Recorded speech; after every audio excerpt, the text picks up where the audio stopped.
Shalom saudaraku yang dikasihi di dalam Tuhan Yesus Kristus. Salam sehati.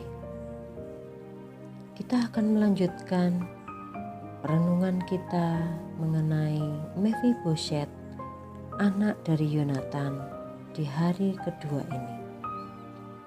Renungan ini diberi judul Pangeran Timpang. Kita akan membaca firman Tuhan di dalam 2 Samuel 4 ayat 4. Begini firman Tuhan. Yonatan anak Saul mempunyai seorang anak laki-laki yang cacat kakinya.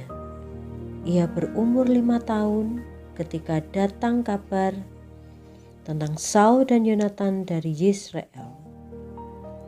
Inang pengasuhnya mengangkat dia pada waktu itu, lalu lari. Tetapi karena terburu-buru larinya, anak itu jatuh dan menjadi timpang. Ia bernama Mephiboset. Ketika melihat foto pernikahan Pangeran Harry dan Meghan Markle, seseorang berkata, "Pria yang sempurna." Apakah maksudnya sempurna? Menurut orang ini, sempurna adalah tampan, gagah, punya jabatan dan kekayaan, dan kemudian mempunyai istri yang cantik. Demikian juga dengan pandangan dunia pada umumnya.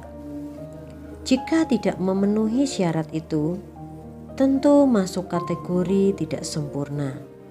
Dengan demikian, kali ini kita akan belajar salah seorang pria yang tidak sempurna. Dia adalah Mephiboset. Alkitab menjelaskan bahwa Mephiboset, anak Yonatan, cucu Saul, seorang anak laki-laki yang cacat kakinya. John Gill menjelaskan, tergesa-gesa dan ketakutan dia keluar dari pelukannya, dan tulangnya patah atau terkilir, yang tidak pernah dikembalikan posisinya dengan benar, yang tidak pernah disembuhkannya. Adam Clarke menjelaskan lebih detail lagi. Tulang pergelangan kaki, lutut, atau pahanya terkilir dan tidak pernah berkurang dari kondisi itu setelahnya. Dengan demikian, dia menjadi lumpuh. Sangat tidak menyenangkan kondisi yang harus dialami Mephiboset. Ketika itu Mephiboset baru berumur 5 tahun. Anak seusia itu tentu ingin berjalan, berlari, bermain, melakukan ini dan itu.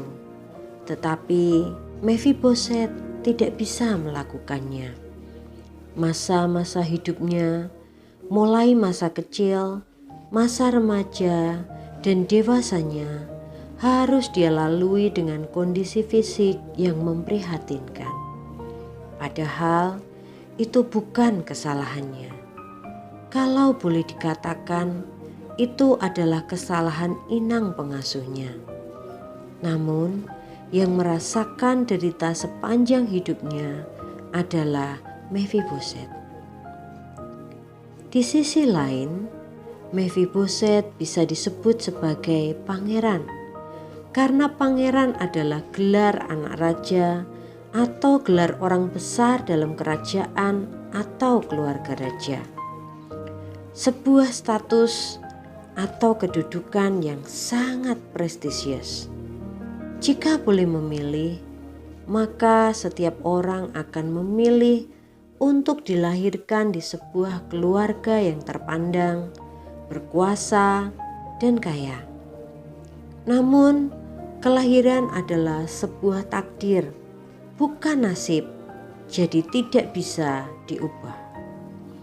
Beruntung bahwa Mephibosheth terlahir di sebuah keluarga terpandang, berkuasa dan kaya, yakni keluarga kerajaan. Seandainya Saul menjadi raja yang diperkenan Tuhan sampai ajalnya, demikian juga dengan Yonatan, maka sangat mungkin Mephibosheth-lah yang akan meneruskan tahta kerajaan Israel. Namun, sekalipun tidak, status atau kedudukan Mephibosheth di kemudian hari memberikan keuntungan bagi dirinya. Demikianlah dua sisi yang berbeda ini menyatu di dalam diri Mephibosheth. Kita juga mempunyai dua sisi yang menyatu dalam diri kita, yaitu kekuatan dan kelemahan. Adanya kekuatan yang diberikan kepada kita membuat kita tidak minder. Sebaliknya, ada kelemahan yang diberikan kepada kita membuat kita tidak sombong. Adalah baik kalau kita fokus pada pengembangan kekuatan kita tanpa harus mengabaikan kelemahan kita. Dengan demikian, kita bisa berkembang, bahkan bisa menjadi berkat bagi sesama. Nama Tuhan pun dimuliakan melalui kehidupan kita. Tanpa kekuatan, kita akan putus asa. Tetapi tanpa kelemahan, kita akan sombong. Keduanya adalah hal yang baik bagi diri kita. Demikianlah pembelajaran kita malam hari ini. Mari kita bersatu di dalam doa. Bapa, kami bersyukur kepadamu untuk kekuatan dan kelemahan yang Engkau sudah berikan dalam kehidupan kami. Bapa, biarlah melalui kekuatan itu kami bisa menjadi saksi Tuhan. Kami boleh menjadi berkat dimanapun kami berada melalui setiap kekuatan yang Tuhan berikan dalam hidup kami.